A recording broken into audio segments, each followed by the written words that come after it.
Vija Williams, how you doing? Good. How are you? I'm fantastic. It's good to see you. And so we're gonna wait for a second because I know that's really crazy. Oh, there they go. I can like see people in the waiting room, but then when we started it, nobody came in here. So I'm like, where Nobody's did? here for me? So we do actually have a pretty cozy audience. So Okay. Karen and Jody and Jay and Ian and Paula and there are a few more names now than I could call out. But if you guys have a question of Via, as we're going through here today and talking about how your team over the last just couple of months has really added a bunch of agents to your business. hmm If any of these guys have questions, they can fire them at us, right? Yeah. Oh, yeah. 100%. Yeah. So why don't you guys do me a favor really quick? Um, Go find the chat right now, and we've got our good friend Vija Williams here. She's going to share over the next little while kind of the strategy that she's been using to attract real estate agents to her business. Share with me really quick, like, I don't know, Via, what do we want to know about these folks? Where are they at? Maybe where are you guys at? And like, how big's your team today? Maybe it's just you and you're thinking about partnering with your first agent. Maybe you got five and you're looking to go to 10, but where are you at? And how big is the team today? You guys play Yeah. along. And I'm where not they want moving to on. go and Where they like play. where they want to, like maybe what goals are. Like, do you guys have some, recruiting goals coming in for the next year? I'd love to know what they are. What so Via, you and I are both product of the Ben Kinney kind of environment world.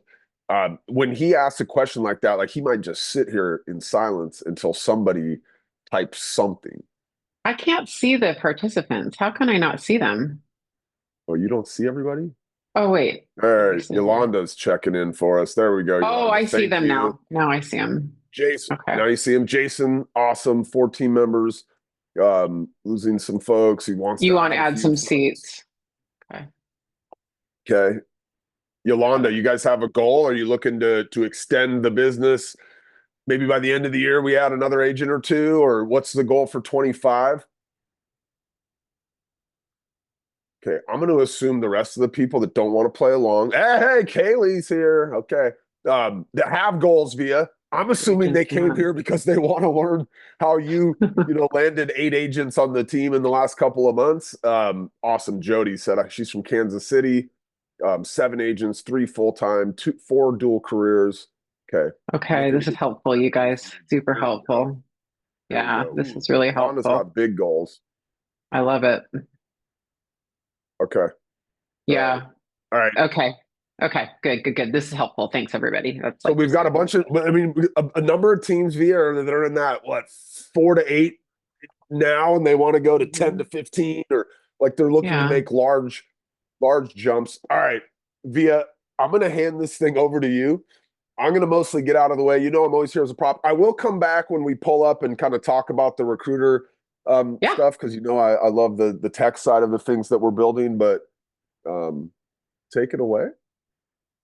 Thank you, Bob. And yeah, I've been a professional recruiter since 2018, but an unprofessional one even before that. And I say professional because I ran a group of brokerages for Ben Kinney from 2018 to 2022, and then I moved over to a place where I recruit teams now.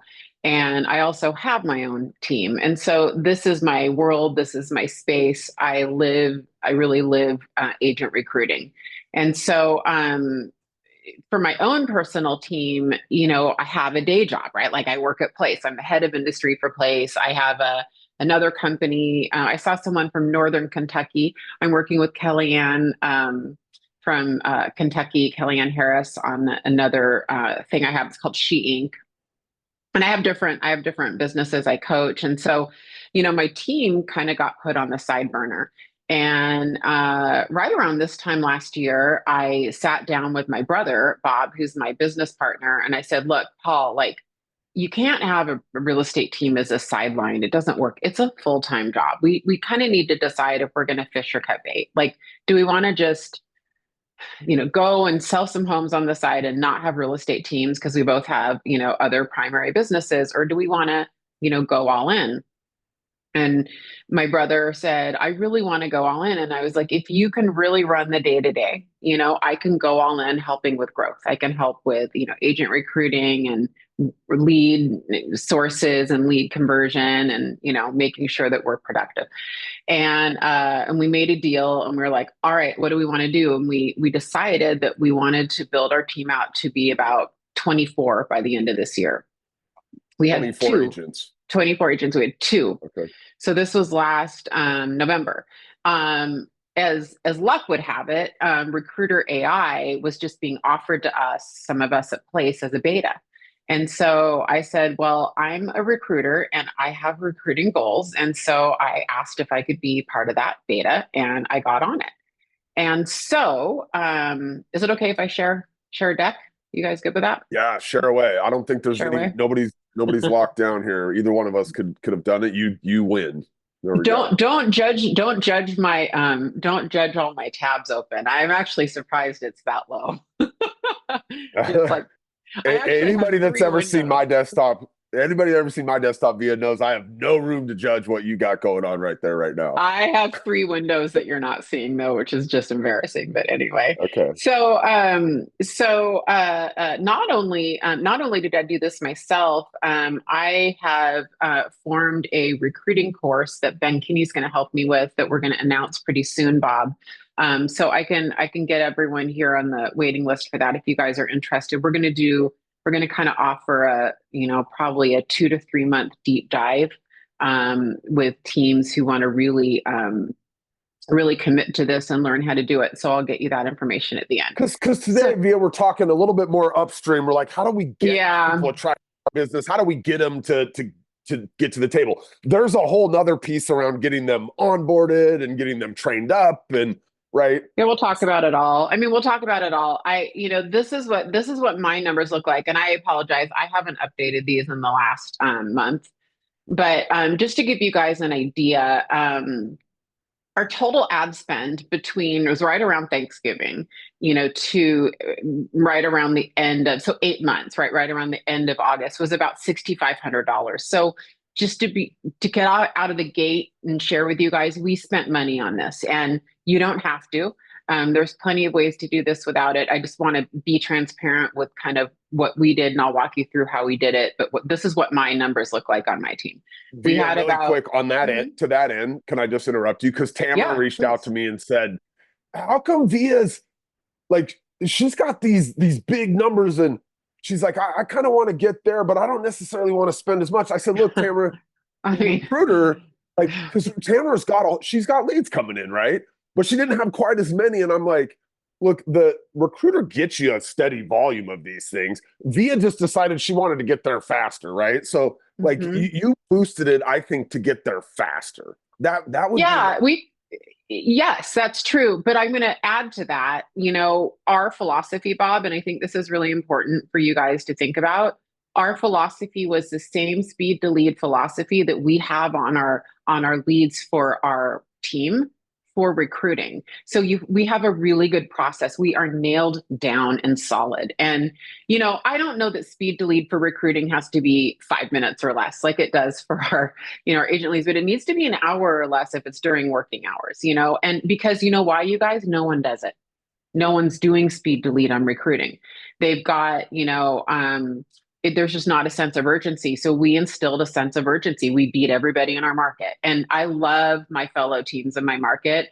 I actually encourage candidates oftentimes to go interview with them, because I ultimately, they're going to hear about them anyway. I really want the right people here. I have no fear of loss there. I don't think it's just putting money at it. I think it's also that we have a really dialed in process and we have a sense of urgency around it. So I would encourage you guys, if you're going to spend $1, if you want to keep that dollar accountable, to track your dollars, just like I'm doing here. I have Hannah do this for me once a month. The reason it's a little off, like normally it'd be the end of the month. I had done this for a presentation Bob drugged me into in Austin, so it ended on the 24th because it was the most up to date. But anyway, we got 250 recruiter applicants, about 72 phone screens came from that. 43 first appointments. So you can see Hannah screened out, was it 53, 60, 30, 29, whatever that is. 43 first appointments led to 31 second appointments. Out of our 24 gross recruits, 16 came from Recruiter AI. So we weren't just sourcing from Recruiter AI. I mean, and I'm going to go farther than that. A couple of those guys from Recruiter AI were, hey, we've heard about you, we've seen you, I might have even known them, but they're like, we just didn't know you were hiring. So I would argue that Recruiter AI was almost like a catalyst for some of those people to go, oh, like, I would have called them anyway had I have known they're hiring. Recruiter AI just kind of let them know that we were. So don't assume that is actually probably underrated. That probably didn't need to be paid.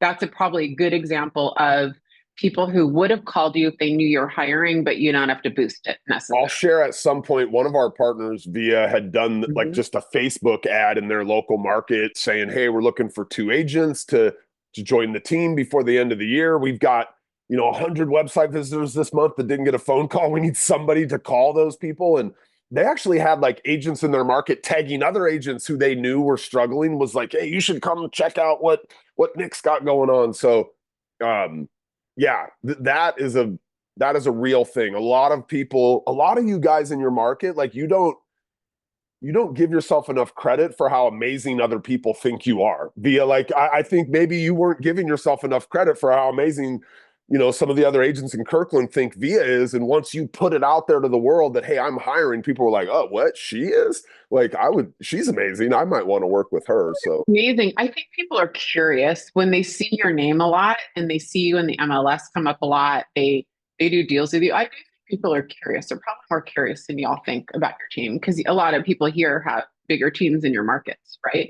And so they're curious enough to click a button, and it's a little bit less. It's kind of like a prospect going to an open house versus actually calling an agent to set an appointment. It feels a little more it's safer for them to do that. So I think it's easier for them to click a button on Indeed or whatever.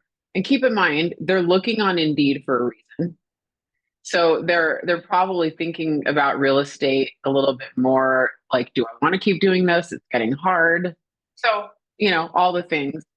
Give or take 406.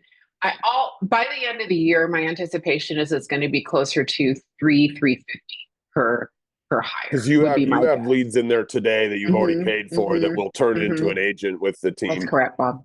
One of the things that I see, yeah. One of the things I see here, Vija, you made a comment earlier. You have no fear of loss.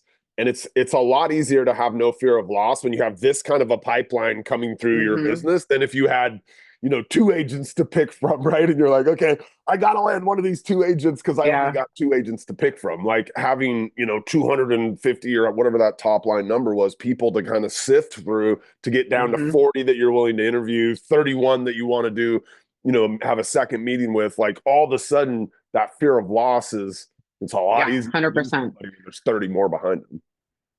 We won't get in the weeds today on this, but I just wanted to briefly, since we're talking a little bit top of funnel, because we're going to go into other parts of this, but this is what, this is very typical. This isn't a slide deck. This is my actual Recruiter AI. For those of you in here who use WiseHire or other ones, I used to use WiseHire and I switched over to Recruiter AI. Recruiter AI is better for me. I think it's the best recruiting software I've ever used, and I don't. No one's made me say that. I don't have to say that. It's superb.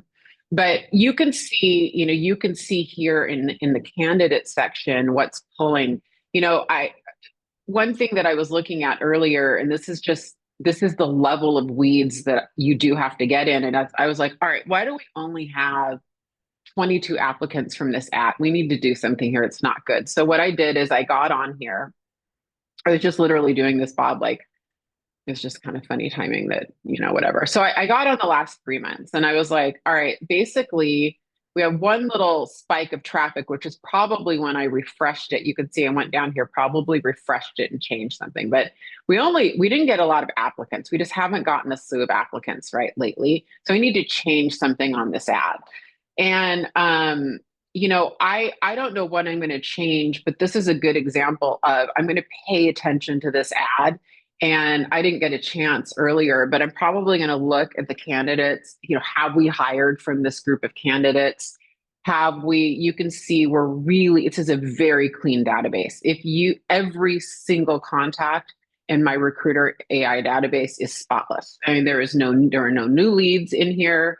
You can see we have our stages and our statuses updated. I can click on any single one of these. Now, this says new lead here, but this has already been switched to unqualified, right? That's not in new status. So we are really dialed in here. And I guess that's what I wanted to show you, that the level of detail that, I will dive into this. I will kind of understand what's going on. You can see that, where we're lagging here is we probably need to just go through and call again and maybe attach some AI and auto plans to that. So I don't want to get so in the weeds on that. And, we can talk about that at a follow-up. We can do like a 201. But the level of engagement that you guys have to have if you're going to invest, $500 a month in this, like I am, 400 or 500 a month, is this. And you need to really be going in here and diving in and understand what's pulling for you, what's not pulling for you. Licensed real estate agent and very generic, is pretty typical that's going to pull for us. But I do like to mix up the titles. You do have a little bit more creativity to mix up titles when you're boosting, when you're paying for it. When you're not paying for it, you don't have as much leeway to do that, Bob. You have to, kind of stay in their parameters. So Vija, let me back up for just a second. So last year, Ben came to our team here at Brivity and he said, I want you guys to go build recruiting software, essentially, because we looked across all of our place teams and you were using WiseHire and somebody else was going straight to Indeed and another person was using ZipRecruiter and on and on and on. And so we brought this thing in-house and we built this system that everybody's looking at here, where in a couple of clicks, you can get a job ad posted up to all the major job boards, LinkedIn Jobs, Indeed, Monster, ZipRecruiter, like all those job boards. And Vija, one of the things we learned along the way is I've been joking. The job boards are kind of like the mafia. They're like, hey, maybe we'll post your jobs, maybe we won't, but hey, give us some money and we'll definitely post your jobs. So like you can't. And the other side of it is they're like Google was back in the SEO days. And I know you remember this, Vija. They didn't tell us any of the rules. They're just like, you send us jobs and maybe we'll post them, maybe we won't. And so a lot of that beta time that you talked about with our place teams was us going out and figuring out these job boards. Like how can we post? What can you use in your titles? We've got things in there now where when you post the job, Vija, if you try to make your job your pay range too wide, we've already figured out with the job boards, no, that's not going to work. They're going to suppress that job posting. So you got to bring a tighter range on your. So all those things we've been working through during this beta phase. Okay. So Bob, I'm actually glad you mentioned that. Like we are getting in the weeds and I don't know that, like, we're going to pull out of the weeds in a minute because this is very weedy. However, part of the reason you want there's a lot of reasons you want multiple jobs running, and we're going to get into that in a second. Part of the reason is that you can attach different pay ranges to each one, so you can kind of cover your bases. But you start saying 50 to 150,000. I'm probably guilty of that somewhat, but you need to be as tight as possible and be somewhat realistic. If you're too high in the sky, it's just not going to work. There's people that won't fill your job. Like Vija, they don't think in their head, if let's say you put 200 and 250,000, because you have some agent on your team that's making that much money and you really do believe somebody who wanted to come in and make that good, there will be licensed agents out there that will think, that's not me. Like, I only did 60,000 this year. There's no way I'm getting 200,000. I'm not even going to apply for that job. But you're saying you've got a job out there in the 200 to 250 range. Well, I would say this. I would say it's not a no. It's a created job post for that person. Very specific. You have to boost it. Very specific title. So, you're not going to get a lot of applicants, but every applicant you get potentially would be a good one. So you could say, need a 5+ year 24 plus unit veteran to work leads that we can't keep up with. And okay, you're going to wordsmith that, but whatever it is, and you're going to say for this one, it's a lot of it. So, I actually don't have a problem with that. And that's probably our next iteration is going to be to have a ton of different, like the more specific and niched, I think probably the best. But this is interesting. We added licensed here and we refreshed this a little bit. So just as an example, you can see we've had 5 applicants just to show you in the last 7 days. 7 days. This is really good performance. So then what we need to do is then we need to get on and go, okay, what's the caliber, right? What's the caliber of these? And then we would get on and we would, I don't know the answer to that right now. And in fact, they are showing new, and I told you we're dialed in. We are really dialed in usually. I don't know what's going on with that. So I am catching myself in my own, like I can handle. What we call this inspect what we expect around here, I think is. Yeah, I know. I'm inspecting it in front of all you guys. But my point is show them an ad real quick, Via. Pop back there, Jason. We can do this. Let's go. Via, hop back into the recruiter there and just hit preview job up there in the top right. Oh, okay. What do you want? Like, yeah, he just said he wants to see a job ad. Hit preview job. That's essentially the job ad, Jason. And so it pipes out. It might look a little bit different format depending on which job board it's being posted out to. Whether it ends up in LinkedIn Jobs or Indeed, the formatting looks just a little bit different. But this is essentially the job ad. So she's creating it back here. Via, let's just take them through the process really quick because I want to show them something new and cool here. And Via, you may have not even used this yet. Go back like you're going to do a brand new job. Okay. So guys, our team went out and created all these, like hit the drop down there for the template, Via. So no matter what you were trying to hire for, we've pre-written all the jobs, but I want you, Via, to just leave it blank for just a second. Just leave it blank. And in the official position title, put, I don't know, luxury real estate agent. Luxury real estate agent. Now she's going to go down. She's got her office address. She could probably put partially remote, by the way, right? I would do that. Employment type is contract agent. And then give it a range of, she can't go too wide or it would air her out, but maybe, 125 to 175, 150. There you go. Includes commission. Okay, go to the next. So, Jason, at this point, there's a series of questions you can ask them. Now, Via, open up, do you have a real estate license at the bottom? Click on the little arrow next to do you have a real estate license? Jason, when people find your ad out there and you make them answer these qualifier questions, when the leads, the prospects come in and flow into your CRM, like Via was showing them to us back there in the back, they're going to come in tagged with the answers to their questions. Mm-hmm. So Via can actually set up, and when you get Brivity Recruiter through us, we give you some campaigns that you can use to target people, but she could target and trigger auto plans on somebody that said, I do have a license and I'm with a brokerage right now. And she could have a different auto plan trigger or target somebody that said, I'm studying right now to get my license. Like as they come in, they're tagged with their answers to the questions. Via, jump to the next page. So this is where we write the ad. Now, had she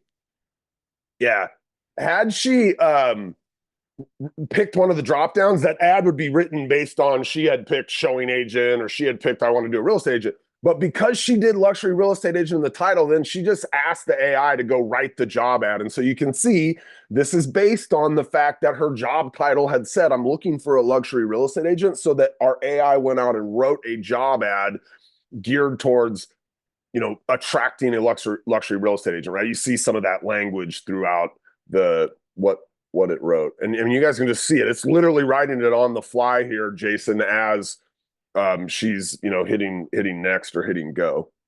Yeah, I'm gonna run it. Yeah, let's like go. I'm gonna just go. Let's go. And she just put it out there with her basic, right? Like she's not boosting this particular one right now. Did you boost it? Yeah, I did with basic. Oh, you did. She boosted it and everything. So you guys just watch Via do a job ad that's out on the job boards now, and Via, go back to your high level there where we're seeing. So I'll come back in a month or two and we'll see how that performs, and I'll keep tweaking it and looking at it. But my hunch is I get a ton of applicants for that. I hadn't thought about putting luxury. You're brilliant. You're Now, a brilliant. couple things that the AI does, like kind of moving forward then. So in 14 days, Via's going to get a little reminder, or she can set it up Hmm. so that Hannah gets the reminder, her assistant. Like Somebody's right going to here. get a See where this reminder. says boost right here? This needs to be boosted. So they're going to get a reminder in 14 days that they need to refresh the ad. And so the AI will go in at that point and it will rewrite the job ad so that it's different enough from the original ad so that Indeed, LinkedIn sees that as a refresh job post, and now it goes back in there and it gets some, it gets a little bit of extra play because it's been totally refreshed to the degree that the job board thinks it's a new, fresh looking job. So we're learning every day with the AI too. Like, man, what's working, what's not working, and so Hmm. like the AI that goes and writes your job ads moving forward is based on what's working in the past. So I mean, it's pretty slick. But I don't know. You just put that thing out in probably 3 minutes. I don't even know if it took us that long to get that. not even that. And so let's go back to the deck because I want to talk about that. First of all, you need to decide if you're going to put more time on the front end of your recruiting process. But I do want to get into personas, Bob. That's why, because I want to talk about why we have different. There's a lot of reasons to have multiple jobs posted, and one of them is my is on my deck. But really quick on this though, it is important for you guys to make a decision. And that decision is, do you want to spend upfront time in recruiting, like a lot of energy and time in the actual recruiting process? Or do you want to kind of make sure they pass certain tests pretty quickly, bring them into your team, and then rely on an onboarding and a launch program to filter them? Now, you guys were so helpful at the beginning of this where you got on chat and you kind of shared with us the size of your team. For the average size team here today, most of you are going to have a front end filter system. And what I mean by that is you are going to have to devote a pretty good amount of time in making sure you're hiring people you think are going to work on your team because you don't have a whole staff and department on the back end running an agent launch, running an onboarding, right? It's going to drain your resources to have to train these agents, right? And get them into production. So for most people here, it's front end.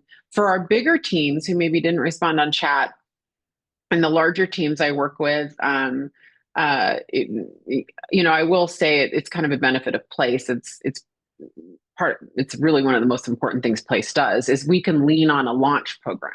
So I can kind of bring people in that I think are going to work, but I don't have to pay, it's a very consolidated 3 to 4 step process on our team to hire them because they'll get filtered out in the 90-day launch, and I have factored in a certain percentage that will. So I do think that you need to think that way because a lot of you guys are probably stopping yourself from recruiting because of this, because you're like, recruiting's fine. Like Via, Bob, I can recruit. I can do everything you're saying. The problem is it breaks my team every time we bring people in because then we have to train them and then we don't have the time. And if anyone relates, get into chat so I know I'm not talking to myself. Actually, I've lost chat. Why can't I see chat? God, Bob, I have too many windows open. It's official. Please tell me you're It's not a official. one. Are you a one computer monitor lady? Well, I have two. No, I You have do. two. Okay. Okay. But everybody's not everybody. By everybody, three of you are saying yes, which means everybody's saying yes. Like, of course, this is the problem. Like, we all realize, especially if we're on a webinar for recruiting, we want and need to recruit. The question is this. So you are going to have to factor this in, right? And the reason I'm saying this is recruiter AI, even any of the other systems, they work and they're going to bring you a steady stream of leads in. And I'm really into keeping your dollars accountable. I believe, Bob, that you need to pay to play. Like, I'm sorry. If you want to have a cadence of 2 to 3 agents a month and you want to weave that in as a process of your team, you got to pay. You're going to have to budget that in. Otherwise, you can't have a predictable stream of incoming flow. It's just my 2 bits. So you just saw, right? So that's my one comment. Figure out your launch. Figure out you're going to save yourself a little time and effort by adding to your recruiting process on the front end, right? If you don't have a great back end onboarding and launch. That said, for our larger teams, don't sweat the front end as much if you do have a really robust launch. Just factor that in, right? Factor Via, that can in. I ask you a question then, real quick, before we get to Mhm. personas? And like, can you give me some examples then of some of the things you see people Yeah. doing that Yeah. is like front end filtering? And I get like, like we're gonna probably take them through the interview process and have them do the disc. And Ben used to teach, what was the class he taught that was like all about hiring, right? Yeah. Really, Career visioning, yeah, recruit career select. visioning, Yeah. that detailed process. But like, what are some, like, I think of, isn't it Spring Benson that has like Hello Week or something where they Oh, like, a lot of our teams have weeks like that. I mean, Jay White has a pre-launch week. I'm meeting with another team right after this meeting, and I forget what they call theirs. So that's all part of it. So if you have like a week or two, kind of a boot camp where you're weeding them out. Some of you have a 30-day onboarding program. We would call it launch. A lot of you all call it onboarding. I'm using your language. I find most teams come to me and they call it onboarding, but some of you have a 60 or 90-day onboarding, right? What I find is it's really, most teams are pretty dialed in the first 2 to 4 weeks, but it's very hard to keep an agent busy and active and trained for 2 to 3 months. In fact, I don't know any team who's been successful in keeping agents really onboarded and launched for 90 days. If you're the exception, let me know, but it's hard. And, we're really good and robust at first, and then it drops off, and then it drops off, and then it drops off. And so when we're talking about a cadence of, 1, 2, 3 agents a month, by the way, 2+ a month, I don't like hiring one at a time. Salespeople need competition, they need energy, they need other people around, and they need peer pressure, they need witnesses. They're more likely to do the calls and do the activity if someone else is doing it with them. So if you want to add 12 agents, I'd rather have you do 2 agents every couple months, or 2 agents a month for 6 to 8 months versus one a month. Yeah. Yeah. And I think it's a better use of your marketing dollars on any boosting anyway. But what I don't want you guys to do, which we'll talk about a little later, is I would rather you not hire 12 in a month. That's going to break you. So I mean, the cadence is what we're looking for. Okay. So, sorry, Bob. So to answer your question, sorry, I didn't answer it. A more robust recruiting process up front would be more interviews, spending more time with different people on the team, spending more time with them. Yes, doing the behavioral assessments, which we still do that as part of our process. But there's just more time and energy of staff involved with you involved. You're spending more time with them trying to decide if you think they're going to make it on your team. That's all. Whereas Paul and I now at this point, it is 2 meetings and a team meeting visit, and they're in and they're done. We have 2 meetings a week. Like, it's just dialed in. It's not disruptive. It's not 6 or 8 meetings. It's just not. We have a phone screen. If they can't do good phone, they don't get past Hannah. I just can't have. I can train on a lot of things, and for me, and this may not be for you, I don't. No, you got to do good phone. I mean, hey, I'm a lead in a lot of real estate agent databases. I get a lot of phone calls, and there'll be certain days, Via, where I'm going to answer every single phone call that comes in. I don't care what the number is, just to see. Oh man, there's bad phone out there. If you can't do good phone, like, I can train you on scripts and stuff, but you need to have a voice, and you need to be able to bond with me in a few minutes. And so Hannah, the reason. It's funny, actually, not to digress, but Ben Kinney, who is the founded Brivity and Place, he feels really strongly that the team owner and the team operator needs to do the screening calls, right? And it's one of the areas we disagree in, because so help me, will bond with you no matter what. Like, if I will bond with anybody in 2 or 3 minutes on the phone. It's just like, I'm wired to do it. I've been in sales and recruiting forever, right? But Hannah, my director of operations, will not. And so it's a lot harder to bond with Hannah. And so I want her doing the screening, because you know what? Most of the population is an S on the disc. They are not me. And so I need to see if they can bond with Hannah in a couple minutes, then they get passed through. That's why when I was showing you guys, these numbers, when we look at 72 to 43, she screened out almost 30, just based on not doing good phone. And I've asked really specifically, she said they just don't say a lot. They're really quiet. Some of them are kind of mean. because they don't view her as the decision maker. And so they'll be kind of rude and that they're out. They're not a good cultural fit for us. And because I was like, what does that actually mean? Like, how do you screen people out? What's happening there? And she said most of the time they just don't say anything. And a salesperson says stuff and they're kind of, organically bonding. So anyway, for what it's worth, that's a really big deal for me. It may not be for you, and that's the thing. Like, you have to decide for your own team what your rules are. But if they can, do good phone and they come in and they're representing the brand well, they're excited and enthusiastic. They smell good, look good. I feel like they're not going to go out and embarrass anyone, then I'm probably going to give them a shot. Because I have a whole, just an automated 90-day launch program that's going to weed them out or not. So, okay. So when we talk about target personas, we need to have campaigns for the personas that we want. So, to use two extreme examples, Bob, like someone thinking about a career in real estate, that's a whole career night campaign. It's a whole, I'm going to help you study to get your real estate license campaign. That's what your auto plans are going to be. That's what your follow-up's going to be. That's a different campaign than trying to go after a $10 million productive agent in the marketplace. You saw my ads, right? And it was very clear to you guys who we were going after: low producing and rising stars. I mean, that's who we're going after. Do we get new licensees? Yes, we do. A lot of people right now are putting in showing agent ads. I might go back to that. When I started all this, everybody was raving about showing agent ads because it was kind of getting these new licensees and low producing agents. And I actually didn't love the response of those ads, funny enough. And I know everyone else loved them.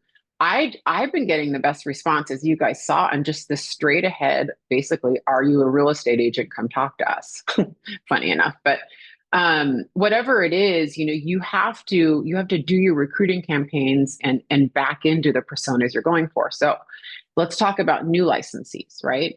A new licensee, you might want to start a brown bag lunch series on, hey, what they didn't teach you in real estate school, or 12 how to sell 12 homes your first year in real estate, because we all know how they're going to sell 12 homes their first year in real estate is on your team.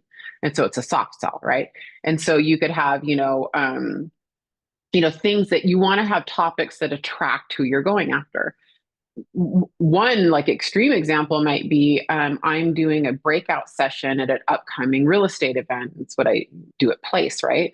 And my session title is, recruiting agents onto your team, the 2025 playbook, what to do this year, right? Well, why do you guys think that's my topic? Because I want team leads to come to that breakout session. So we schedule our content, we back out of what is our persona going to want? What is their biggest problem? So when you look at a rising star, when you look at a low producing agent, some of what you're going to see me doing on my recruiter AI is starting to tailor some of the verbiage to what's keeping them up at night now, what their problems are. And so you're going to start seeing more ads on, we have leads. We have agents selling homes right now. Come talk to us, because I know that they're hurting right now. And I know winter's coming and they know winter's coming. And so, I have to have a different campaign for a rising star, even a productive agent, than I do, hey, you thinking about getting your real estate license, now might be one of the best times, even though you may have not have thought it, and so, you have to know what your plan is for each one. You have to have multiple ads running and you have to have multiple campaigns. I would argue that your social media posts need to be different for each persona. So, if I post something on social media, whether it's a video, or whether it's a job ad, right? Something that says, hey, we can get you from 12 homes a year to 30 homes a year next year in 2025. Come talk to us. Well, who's that going after? Someone interested in a career in real estate, they don't even, that's not relevant to them. But someone who's selling, 8, 10, 12, 15 homes a year, That's a very interesting and compelling message, right? Now, my next social media post might be, hey, if you're thinking about a career in real estate, this might sound crazy based on all the news, but I think this is the best time yet. You should talk to us about why. You have to have there's different messages, right? So you need to have social media assets and content. You need to have Real different quick, Via, events. on the social media assets, when you create a job in the back of Recruiter, it actually creates a set of social media assets that you can go and share. So like as you see promote right there, it will create, in fact, go back to your last slide. Because your last slide, when you'd have the personas on there, those were some of the different social media assets. Yeah, those are social media. Like those are the ones that get created as you create your job ads inside a Recruiter. I can tell that middle one's definitely, oh yeah, the one on the left is one of those assets from back there as well. So as you guys create those jobs, we'll create the social assets. And that's what I was mentioning earlier when Nick had gone and put out that, hey, his team was looking to hire two agents before the end of the year because they had, a bunch of leads that they weren't able to get called, even though they'd been on their website raising their hand. He used these. He used the link to the job posting. Those job postings end up on a career page on your website as well. Like we're trying to think for you guys about all the different places that as you go back to Via's next slide where she's promoting that thing, we want to make sure you guys have the relevant resources to go actually promote it. Yeah, and the other thing, I'm so glad you mentioned, the other thing too is like, having, and again, we are talking about Recruiter, but this is translatable to anything you're using. I want to be of value to everybody here, regardless of what software you're using. But, you need to have a job site. You need to have a landing page that's on your email signature, that's on, any social media post. You have to have a landing page that you're directing them to. They'll find their own job, based on having all of that. I mean, you can't just, this is a process. This is a process you have to invest in, just like you probably have landing pages for different lead sources. Like you probably have a home valuation page for your team. Same thing, right? We have to invest in the whole asset package, not just like, this becomes a process and a system just like anything. And when you view it that way, that is sustainable growth. That's when you guys will truly continue to do this. And the teams that you see on stage, 5, 10, 15, 20 million GCI, all they've done is they've just operationalized this and they're just working their plan and it starts expanding and it turns into that J curve. That's all this is, right? So this is what we're walking you through today. I mentioned, on follow-up here, Bob, have a simple, don't overthink it, have a simple process. We have multiple people involved in our process. I explained Hannah kind of takes the initial lead, does the screening, goes right into a meeting with Paul.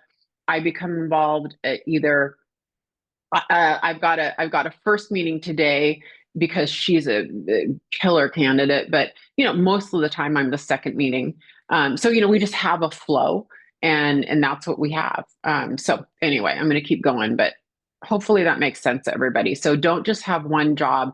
Understand who your personas are. Understand who you may not feel ready to recruit a higher producing agent. So don't, just focus on what you're going to focus on, but be sure you're being clear on what ad, what social media, what conversations are attracting what persona and what your plan is.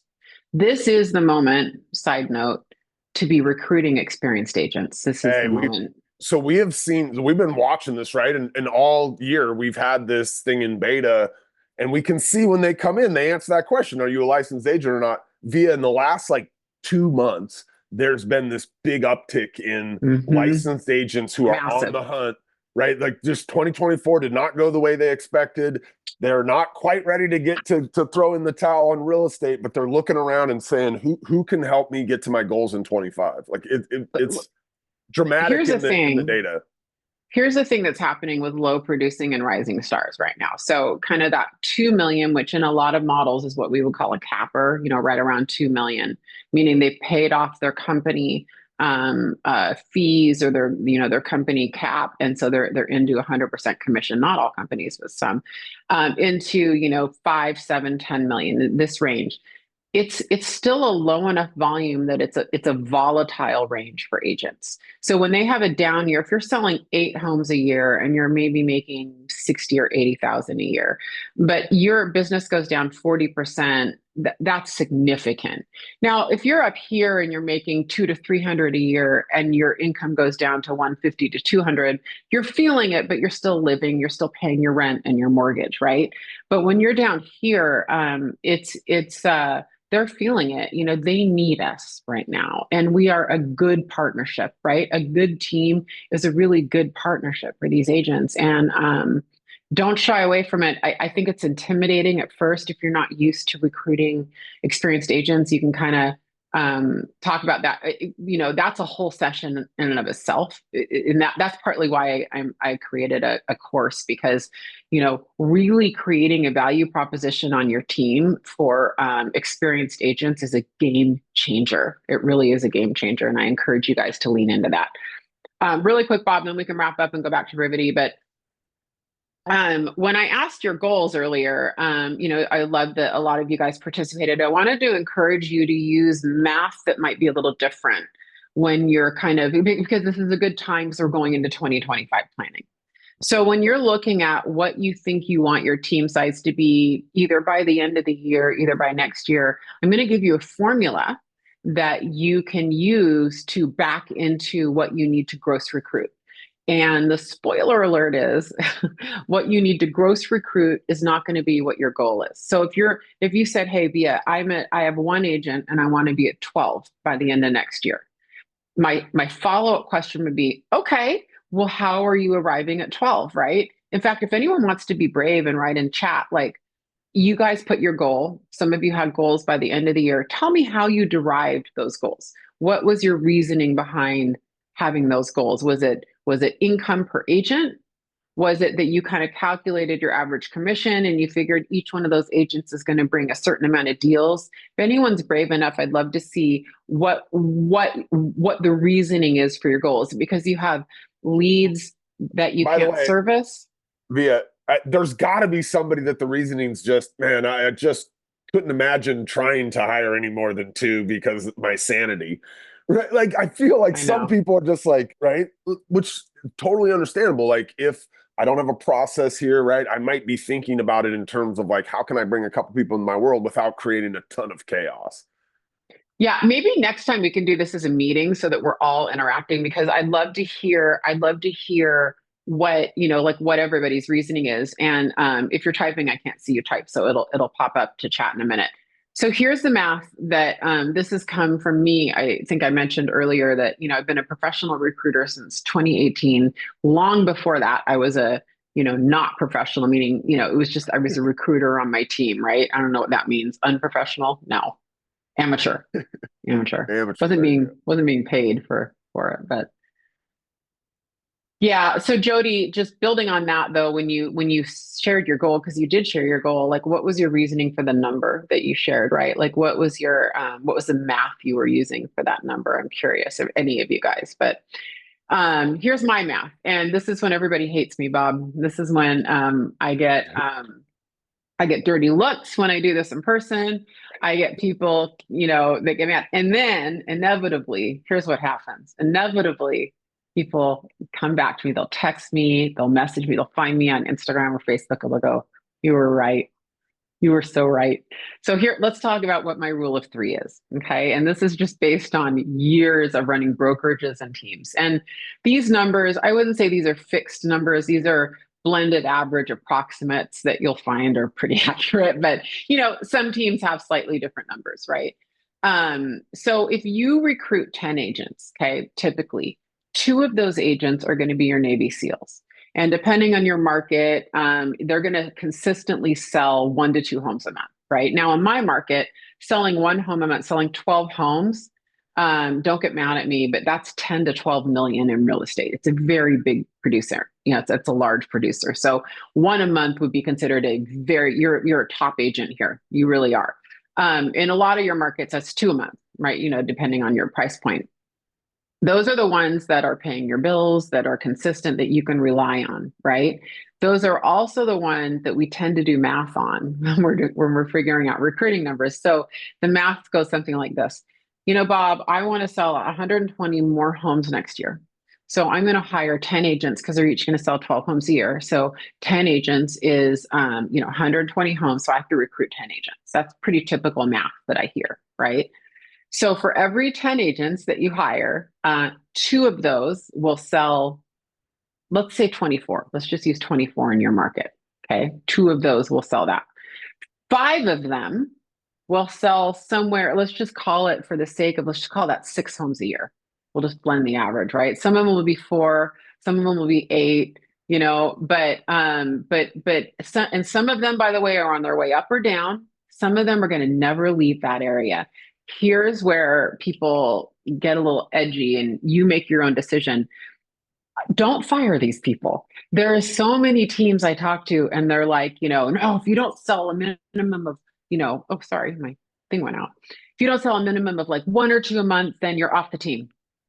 And then we have standards and we have to meet them. And, that's the deal. And my comment is, if they are good people, if they are adhering to the activities they need to adhere to, they're great at culture, they're working hard, they represent your brand well, that's great. That's probably your profit.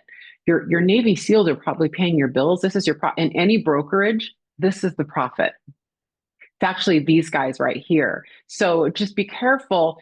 What a lot of teams would, and I coach some teams, what we do is we have really strict standards to get into the Navy SEALs. They call it different, but into the Navy SEALs. And then we're a little looser for this middle, recognizing that the average agent is going to be in that 50%, right?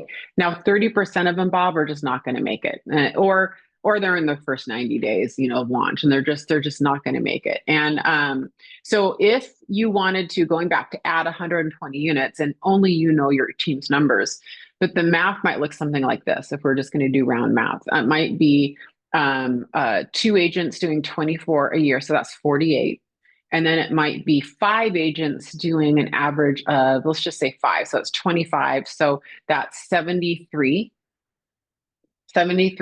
So that probably means that we need to, for 120 units, 18 agents. I'd have to get my calculator out. 18 agents, give or take. So that would be 18 agents net on the team, which means you probably, because of the 30%, you probably need to gross recruit maybe 24. I'd have to get my calculator out.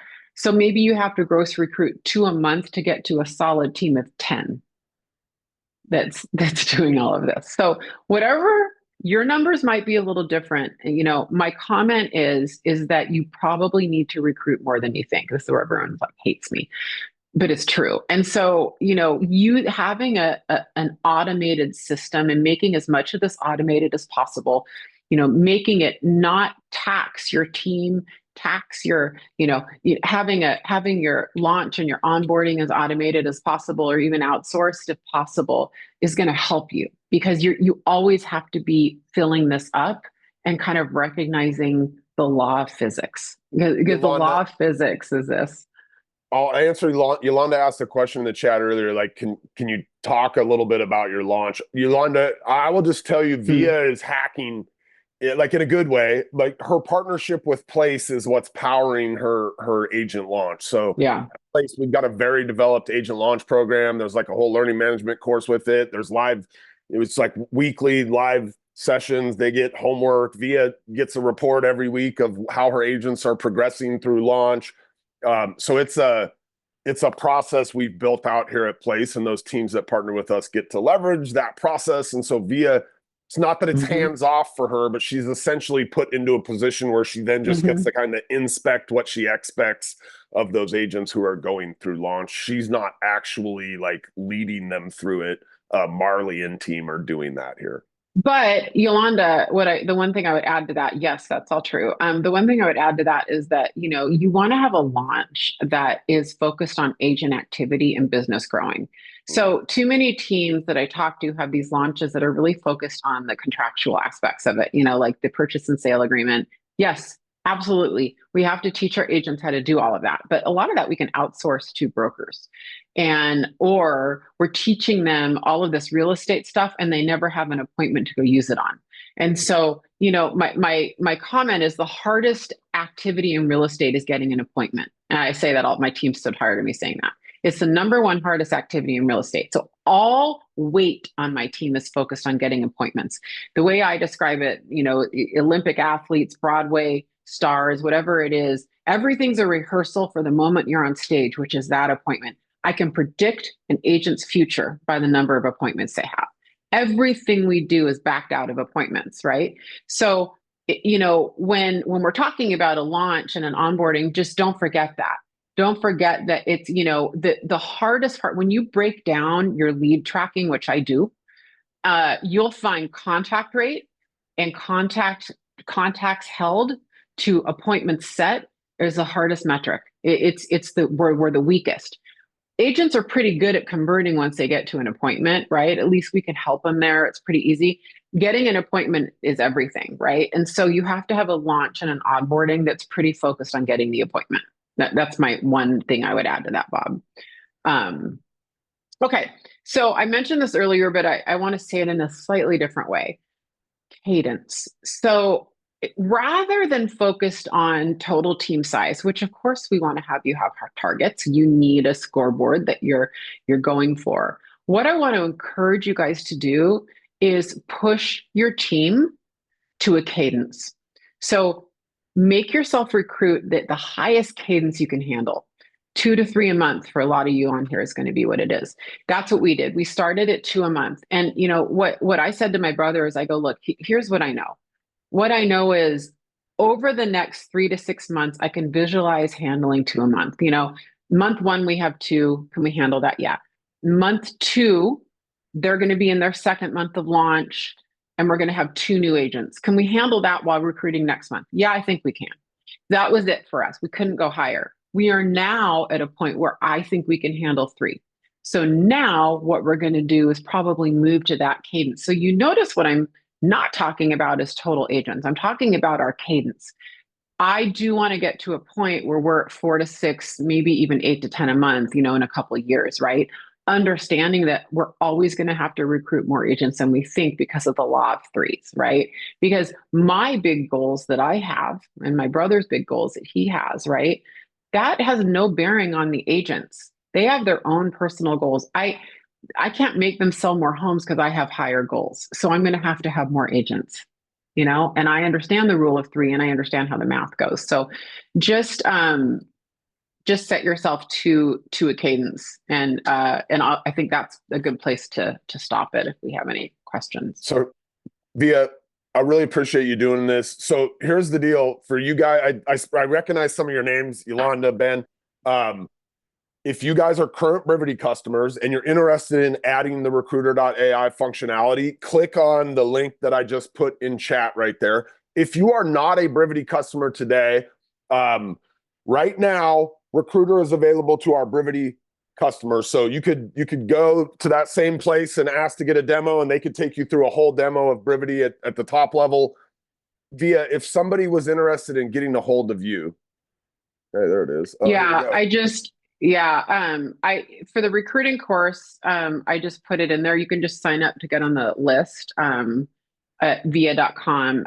But yeah, viaplace.com or, Instagram. Here, put my Instagram on there. I'm easy to get a hold of. It's a weird name. I mean, as long as you're not like hiking on the top of a mountain, you are easy to get a hold of. I will confirm and vouch for you on that. Hey, thanks so much for doing this. I really appreciate it. Yeah, thank you. We've done this a few times now. I will ask you back again because I'm really impressed by the way you're using this thing and kind of the system and getting your team all on board on this. And it's cool to watch watch us go build something and then have somebody go take it and like really just use it in the exact way that it was built. And you're like, oh my gosh, high five. That was amazing. Like, look what she's doing with this thing. I mean, thank you for being part of the team that created it because it really is, it's kind of been game changing for us, to use it. And the next thing, what I'm really starting to dive into and what I'm going to offer in my recruiting course is, customized auto plans. I'm really nailing down customized ads and, drilling down what's working, what's not for each of their personas and just getting specific so that people can plug and play. But I love it. I love recruiting and I love marrying it with AI and automation because I've never really done that before. So thank you for creating the product. It's great. I will pass those thanks along to the smart people around here that actually build this stuff. Vija, have an awesome afternoon. You Again, too. really appreciate you doing this. You guys, we'll see you again here real soon. In fact,